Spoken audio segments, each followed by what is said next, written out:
Welcome to the Diversity Scholarship Foundation's Profiles in the Law. As I've mentioned before, this is a continuous series of conversations that we're having with prominent leaders of the legal profession, and I'm your host, Jesse Reyes. I'm a justice on the Illinois Appellate Court First District and also president of the Diversity Scholarship Foundation. And it's my honor today to have the current president of the Chicago Bar Association, John Sciaccotta. Welcome, John. Thank you, Judge. It's such an honor to be here with you, as always. It's our pleasure and our honor. Tell us, our viewers, a little bit about yourself in terms of your personal background and why you wanted to become a lawyer and things of that nature. Will do. First of all, I'm very happy to be here, and I want to be very thankful to Justice Reyes and for everything he's done. I am a lifelong Chicagoan. I grew up on the northwest side of Chicago in the 36th Ward, around North Avenue and Oak Park Avenue that borders Oak Park, Illinois. So I'm born and bred Chicagoan. There you go. All right. I went to grade school at a parochial school in Oak Park, St. Giles School, and I also attended Fenwick High School in Oak Park, which means very much to me. And then I went to college in Omaha, Nebraska at Creighton University, and then I came back to Chicago for law school at DePaul University College of Law. I come from an Italian-American family, a very close-knit family, and my family owned an Italian restaurant, an iconic Italian restaurant in Chicago from 1929 until 2007, the Papa Milano's and Milano's restaurants, which were in the Gold Coast area and throughout Chicago. And in fact, Judge, my great-uncle, Tom Granato, was the very first person to sell pizza commercially in Chicago. Is that right? At Granato's restaurant at 907 West Taylor in April of 1924. And this is the 100th year anniversary. Wow, congratulations to you and your family. Yeah. For providing all that great sustenance for all of us, that love pizza and Italian food. Thank you. So you think of Chicago as the pizza capital of the world, and my great-uncle on my mother's side was the first person to sell pizza commercially in Chicago. I have been married for 39 and a half years. Congratulations. Thank you. And I have 4 adult children, one of whom is a lawyer, my son Michael. And I am really devoted to being a lawyer, and I wanted to be a lawyer since I was 5 years old, when my grandfather, who raised me, brought me to traffic court at 321 North LaSalle in 1967. And I walked out and said, someday, Pop, I'm going to be a lawyer. And that's everything I've ever wanted to do. It's been my dream. And to be in a situation where I'm a lawyer and I'm president of the Chicago Bar Association is just pretty much a dream come true for me and my family. Well, we want to thank you for your commitment to the city, to the county, and to the state. You've done a lot for our legal community and the community at large. And you are currently employed as a lawyer, right? I am. I'm a senior partner at Ehrenberg Goldgin Law Firm, which is the 3rd oldest law firm in Chicago. It's based in Chicago, and it was started in 1892. And one of my former partners, now deceased, Frank Greenberg, was the president of the Chicago Bar Association in 1969-70. And we are a full-service business law firm representing businesses and owners. I'm primarily a business litigator, which helps resolve disputes. I'm also a mediator and an arbitrator. And we represent businesses and owners in various different aspects of the law. And speaking about historical facts, it's my understanding that the Chicago Bar Association just celebrated its 150th anniversary. We did. We really had a spectacular year last year, which was our 150th anniversary. We're the 2nd oldest bar association in the world. And we had a number of events highlighting the many good things we do, not only in the legal community, but also in the community at large.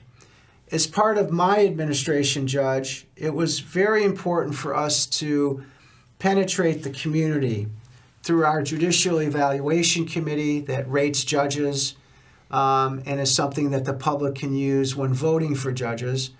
But we just recently, and thanks to you, you were a great speaker, we just recently had the first ever Chicago Domestic Violence Summit, of which Denise Brown, the late Nicole Brown Simpson's sister, was the keynote speaker, to talk about domestic violence and to give hope to those that suffer from it, and hopefully it can be eradicated and ended sometime in the future. So that was another program trying to penetrate the greater Chicago community and our neighborhoods, which is very important to me, being a lifelong Chicagoan.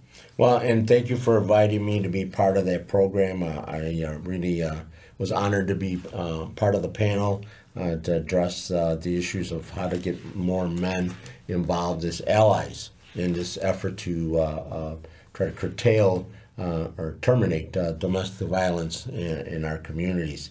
And you had an all-star, excluding myself, you had an all-star group of speakers. As you mentioned, you had Denise Brown, and then you had various representatives from the various organizations that deal with domestic violence.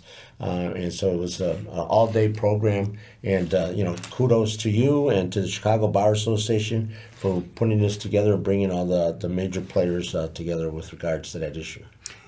Judge, thank you, and thank you for being there. We had Illinois Supreme Court Chief Justice Mary Jane Tice, the Attorney General of Illinois, Kwame Raoul, and others. One of the focuses this year of our Chicago Bar Association, which is one of the iconic institutions in Chicago, is to not only serve the legal community, but serve our greater Chicago community at large, which is very, very important to us as lawyers and as residents and also citizens of the city of Chicago, which many of our members are. Being a lifelong Chicagoan like you, Justice Reyes, the city is very, very important to me. It's where I grew up. It's where my family had a business for many, many years and decades, and it's important. So whatever we can do at the Bar Association to be impactful to the community at large, it's very important to us. And you've been president since June, and you also have a trip planned. I do. Yes. Being Italian, I had to have our annual continuing legal education trip will be to Sicily from April 28th to May 4th. We're going to be in Palermo, and we're also going to be in Taormina, Sicily, where we'll have some continuing legal education classes, as well as I wanted to expose my ethnicity and my heritage to our Chicago Bar Association members. So I think the trip is going to be a really great way in order to do that. And we have well over 100 people already confirmed to attend the trip in this coming April. So the Chicago Bar Association also has another component, which is the Young Lawyers section. And just recently they conducted a pro bono week. Could you talk a little bit about that? Yeah, the Young Lawyers section of our Chicago Bar Association is for those lawyers that have practiced for 10 years or less. And one of the really hallmarks of the YLS, the Young Lawyers section, is their pro bono week. Our Young Lawyers section have won many, many awards from the American Bar Association and from other institutions regarding their outstanding performance in service to the bar and to the community at large. Our pro bono week was something that we highlight the pro bono efforts and the pro bono organizations that serve the greater Chicago area and community. One of the special aspects of our legal profession is that many lawyers participate in pro bono legal services. The Chicago Bar Association has a pro bono service desk that can assist you and your family and your friends with legal matters that need pro bono assistance. We also have a very prominent legal referral service, where if someone needs a lawyer and is having trouble finding one, the Chicago Bar Association can refer you to very fine and reputable lawyers that can help you with legal matters. And if anybody was interested in looking into this in terms of the pro bono and in the lawyers referral program, how would they reach out to the Chicago Bar Association? They would reach out to the Chicago Bar Association calling the main number at the Bar Association, which I believe is 312-554-1000. And that will get you to the CBA main phone number, and within the system you can ask for the pro bono assistance or the legal service referral service. We also have a number of lists of pro bono organizations that we've worked with very closely that we can also refer you to for pro bono legal services. And you have a website as well if somebody wants to go on the website. www.chicagobar.org. www.chicagobar.org. You can find all of the information on our website. Now, I know other than the Chicago Bar Association that you're very involved and you give back to the community. Can you tell us a little bit about some of the other associations, organizations that you work with? Yeah, I was raised to give back. Those that have the time and the talent and the inclination to give back is something really important to me. My family and my mentors stressed that to me growing up, and also growing up as a lawyer. I serve as the vice chair of the DuSable African American History Museum in Chicago. I also serve on a lot of different organizations, the Chicago Bar Foundation Board, the Prostate Cancer Foundation of Illinois Board.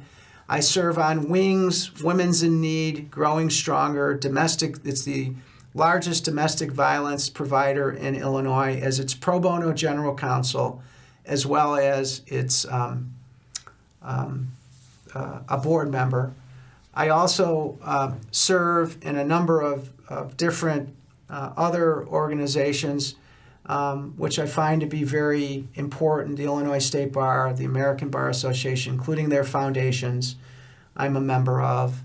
I also have been involved in various community organizations, and I've also, Judge, I'm proud to say, I've served on the retention committee for Cook County judges, and I was one of the earliest founding members, of which I'm very grateful for. So I have believed, and I think I've not only talked the talk, but I've walked the walk in terms of giving back and making, hopefully, the world a little bit better. Well, and thank you for your service. And I know from firsthand experience that you're not just one of these individuals that puts their name on lists and to be listed on boards and things of that nature. You actually get in there and you roll up your sleeves and you commit to do the work that needs to be done. Thank you, Judge. And I also serve on the Judge's Diversity Scholarship Foundation Committee for its annual meeting that's upcoming in January. I feel like, hey, you're either a doer or you're a watcher. And like you are, Judge, you are the biggest doer, and you've done so much for our legal community, the community at large. I want to thank you on behalf of the bar, the city of Chicago, the county of Cook, all that you've done. But I believe in action. I believe in either, if you're just watching, you can watch. But I'm here to do action and to make an impact. And I feel very strongly about that. I feel like if you're going to get involved, do it. And I'm somebody that doesn't get involved if I feel that I can't really contribute, because I'm just taking up space, and I never like to do that. No, you don't. You don't take up any space, and thank you for the compliment. We also have younger viewers here who are looking at this program, and so I wonder if you could maybe impart some obstacles maybe that you overcame to get to where you're at today. I wanted to be a lawyer, as I indicated before, since I was 5 years old, and I did everything I could to do that. That's the only thing I wanted to do. I used to go down to the Daily Center as a kid and the federal courthouse as a kid and watch trials. I just found it so fascinating. I think that there are many obstacles in life. I came from a dysfunctional family. My mother and father got divorced when I was young, and my father figure essentially became my maternal grandfather. So I just have to tell everyone that everyone has challenges in their life. I had many challenges in my life. But what I think is important is that if you believe in what you want to do, if you really believe in it and you really want it, there's nothing that's going to stop you. Nothing is going to get in your way. If you have dreams of something, and I encourage all of you to dream, if you have dreams and you have goals and you have wants, that's what you have to aspire for. And if Justice or I or anybody at our Chicago Bar Association or our legal community can help you in anything, we're there for you. But just believe in yourself and give it everything you have. And there's always you can always find a way to get something done. It may not be the direct path. It may take you some time, but you can get it done. And I think both Justice Reyes and I are examples of really wanting to do what we were really blessed to have an opportunity to do as being lawyers and obviously a judge. So, thank you for those words of wisdom for our young viewers and for any of our viewers who are maybe looking at going to law school or going on to further education. It's always important to just kind of reach for your goals.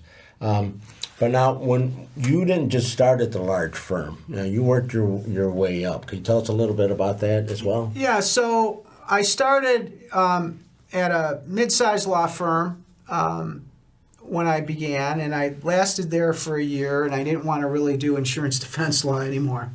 I got sort of tired of that, and so I went to a very small firm, and my mentors in the practice stressed to me that the only way that you're going to have independence is to build your book of business, is to have clients.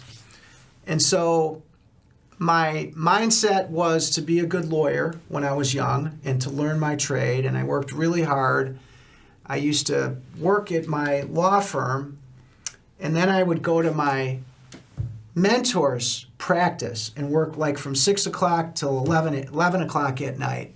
So I worked all day from 9 to 5, and then I would go to his office and I'd work at night because I wanted to learn and I wanted to be the best.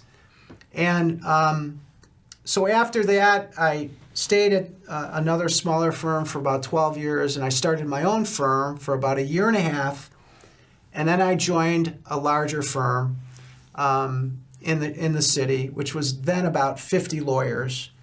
And I practiced there for about 15 years, and then I came to the Ehrenberg firm about almost now 10 years ago, and have enjoyed practice in a very family, collaborative type atmosphere with some really good lawyers and good people. You mentioned going to the courthouses, and I know I as well did the same thing in terms of going to courthouses, watching trials when I was in law school. And you do learn a lot just from watching others.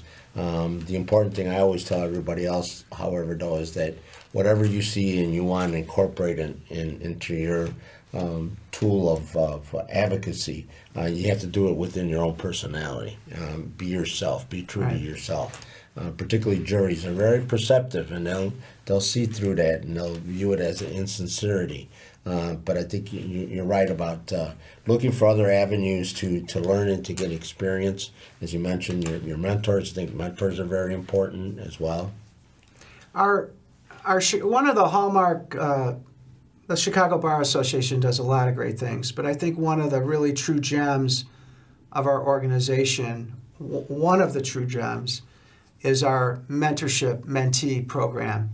We have a formal mentorship program where lawyers can enter into it, sign up, and they're assigned a mentee.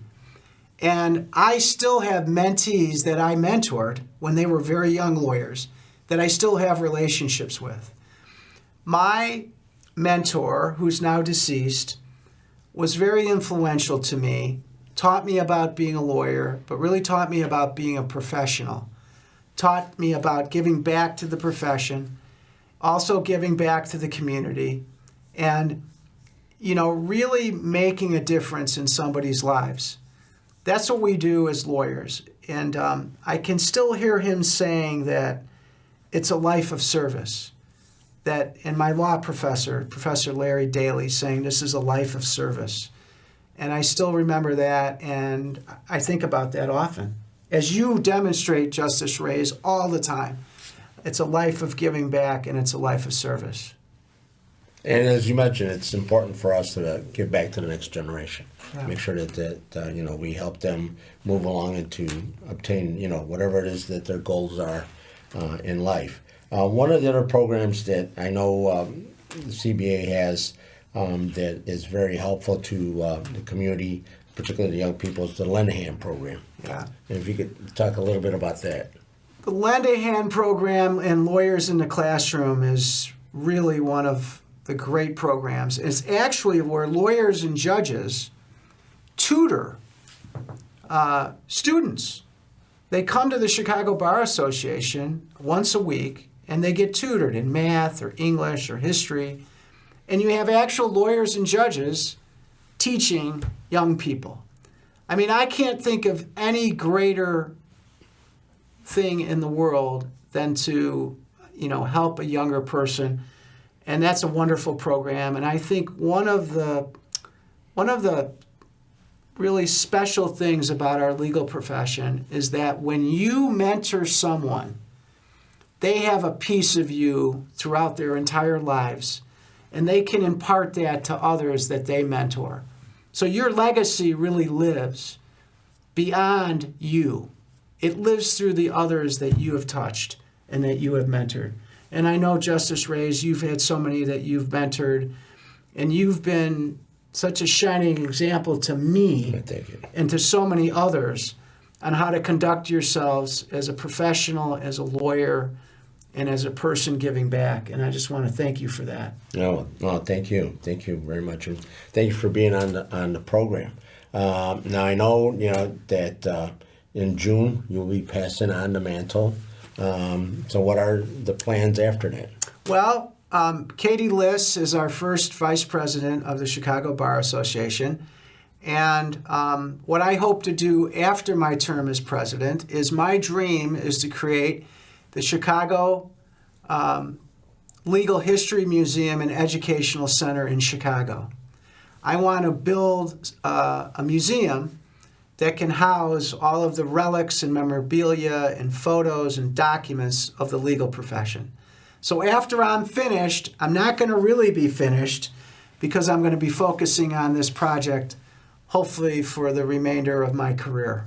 But that's my dream, and I think it's time. Yeah. And as I mentioned, I and the Diversity Scholarship Foundation will be there hand in hand with you to help, bring that to fruition. I think it's important that the community at large knows the rich history we have here in Chicago in terms of some of the trials that were conducted, historic trials. Darrell tried many cases here in Chicago back in the day, and so I think it's important for if not Chicago and the state, but the country to realize all the rich wealth that we had here in terms of trials and lawyers, and some of the more prominent lawyers in our country have litigated in our courtrooms here in Chicago. My dream is if there's to be a legal history museum someday, that young children can come to the Legal History Museum and hopefully one day aspire to be lawyers and judges. That's my dream, and that's my goal. Yeah, thank you. And again, thank you so much for being here with us. As I mentioned, this is the Diversity Scholarship Foundation's Profiles in the Law, and our guest today was John Sciaccotta, who is the current president of the Chicago Bar Association. I have been your host, Jesse Reyes, president of the Diversity Scholarship Foundation, and also on the Illinois Appellate Court. And thank you again for watching this program, and we hope that you enjoyed today's segment. Thank you, Justice Reyes, for having me, and thank you all for attending. Thank you.